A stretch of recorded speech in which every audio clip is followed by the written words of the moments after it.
Cold Hollow was unraveling. Within 2 weeks, 7 pumpkins had appeared and 5 people were dead. Every door was barred, every window shuttered. The only light at night came from the street lamps and the police cruisers circling empty roads. The town had become a maze of fear. Detective Mara Ellison lived out of her office now. Coffee and old case files filled her desk.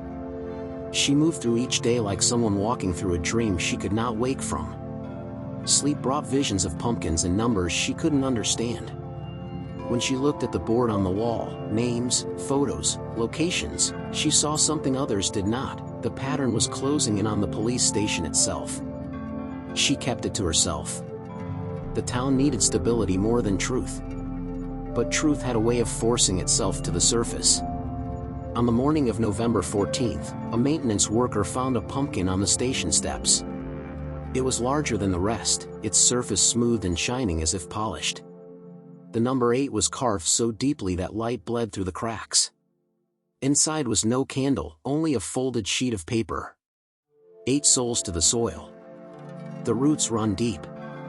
You are next, keeper of the seed. There was no signature, no fingerprints. The paper was old, the ink faded brown, as if written years ago. Ellison locked her office door and read the letter again and again. Each time, the words felt less like a threat and more like a prophecy. Something in her gut told her this wasn't a new evil. It was an inheritance. That night, she drove back to the ridge. Rain had turned the road to mud.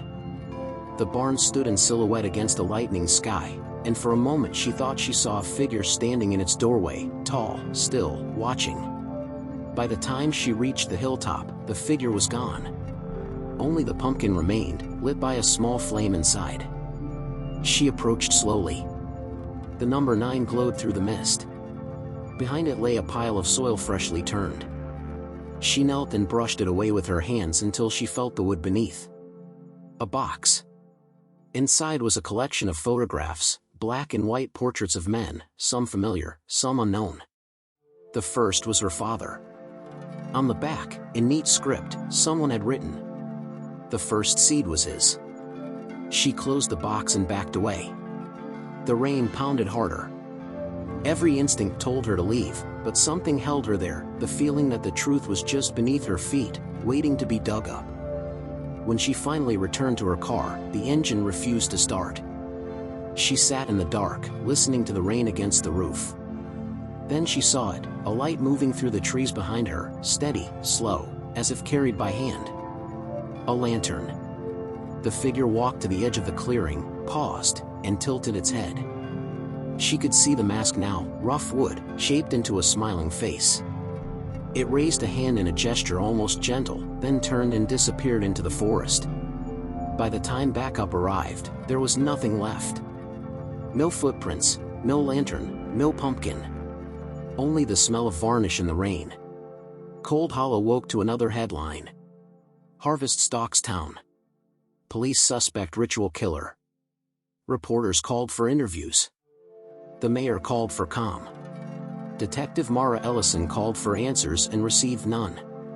The case file grew thick with photographs and theories, but the truth remained somewhere in the shadows between faith and madness. And then, one morning in December, the pumpkins stopped. No new letters, no bodies. The town breathed again, but it was a shallow breath, the kind that comes before a storm returns. Ellison filed her report and closed the folder. Officially, the case was unsolved. Unofficially, she knew it was unfinished. She drove home through the fog, past fields of withered corn and abandoned pumpkin patches. As she turned onto her driveway, headlights swept across her front porch. Something was sitting there, perfect in orange, gleaming in the mist. Another pumpkin. Number 10. Stay locked in for The Harvester, Chapter 2: The Pattern. Like, subscribe and share for more.